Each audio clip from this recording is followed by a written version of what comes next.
আসসালামু আলাইকুম। Hello viewers, কেমন আছেন? আশা করি আল্লাহর রহমতে সবাই ভালো আছেন। যে যেখানে আছেন সুস্থ আছেন। আলহামদুলিল্লাহ আমরাও বেশ ভালো আছি। আজকে হচ্ছে আপনাদের সাথে শেয়ার করব এই যে মেরা পিঠার রেসিপি।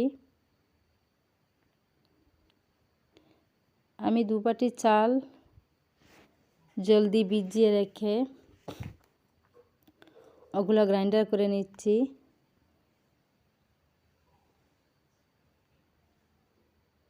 চুলাতে একটি হাঁড়ি বসিয়ে দিলাম। হাঁড়ির মধ্যে কিছু চালের গুঁড়ি দিয়ে দিচ্ছি।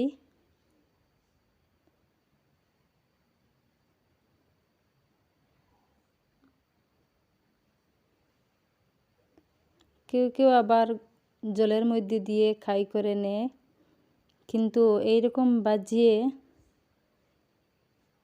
এই যে মেরা পিঠার ডোটা তৈরি করলে অনেক স্বাদ বা অনেক সুন্দর গ্রান চলে আসে। এই তো ভালোভাবে নেড়ে ছেড়ে ওগুলো আমি ভেজে নিচ্ছি।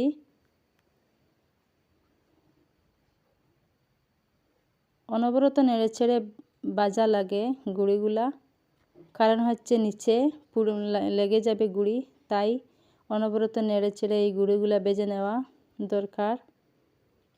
তাই ভিডিওর মাধ্যমে দেখতে পারতেছেন যে আমি কীরকম ভালোভাবে নেড়ে ছেড়ে ওগুলা ভেজে নিচ্ছি।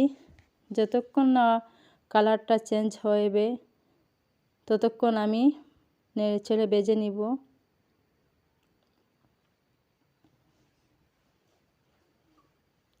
এই তো দেখেন, ভিডিওতে দেখতে পারতেছেন কি সুন্দর কালার হয়েছে। মাশাআল্লাহ, অনেক সুন্দর গ্রান চলে আসছে।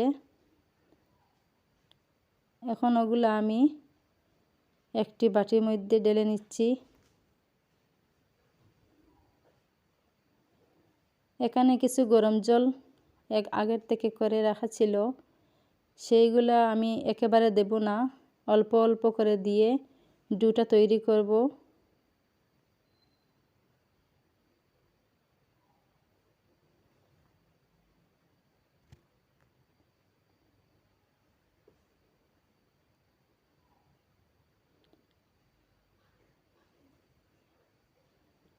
অনবরত মেখে ভালোভাবে মেখে ওগুলা ডোটা তৈরি করতে হয়।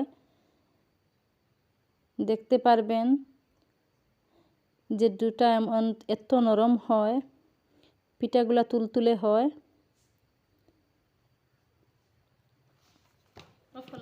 এই তো আমার ডোটা তৈরি হয়েছে। হাতের তালু দিয়ে ভালোভাবে মেখে নিতে হয়। ভালোভাবে মেখে নিলে পিঠাটা অনেক সুন্দর হয়। দেখেন অনেক তুলতুলে হয়েছে আমার ডোটা।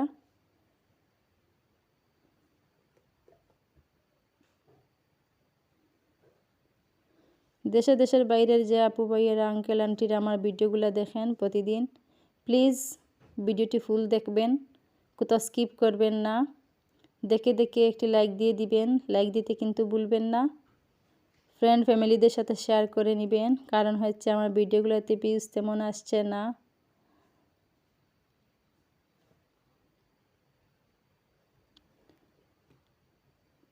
এখন আমি একটা প্লেট নিয়ে নিচ্ছি। এই প্লেটে রেখে পিঠাগুলো তৈরি করব।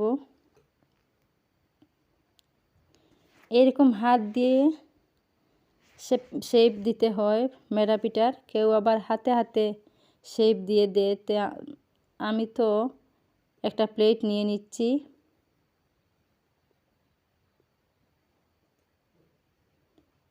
দেখেন কি সুন্দর আমার কাইগুলো হয়েছে।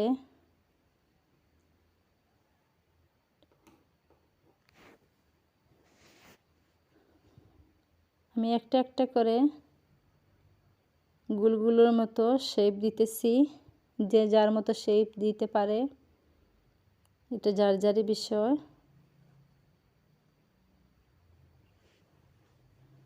এখন আমার পিঠাগুলা তৈরি করা শেষ। গ্যাসের মধ্যে একটি হাঁড়ি বসিয়ে দিলাম। হাঁড়ির ভিতরে কিছু জল দিয়ে দিচ্ছি।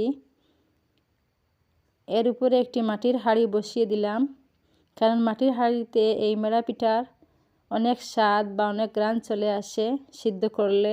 আবার কেউ কেউ রাইস কুকারে করে, আমিও রাইস কুকারে করি, তেমন গ্রান চলে আসে না, কেমন জানি একটু পানি পানি করে।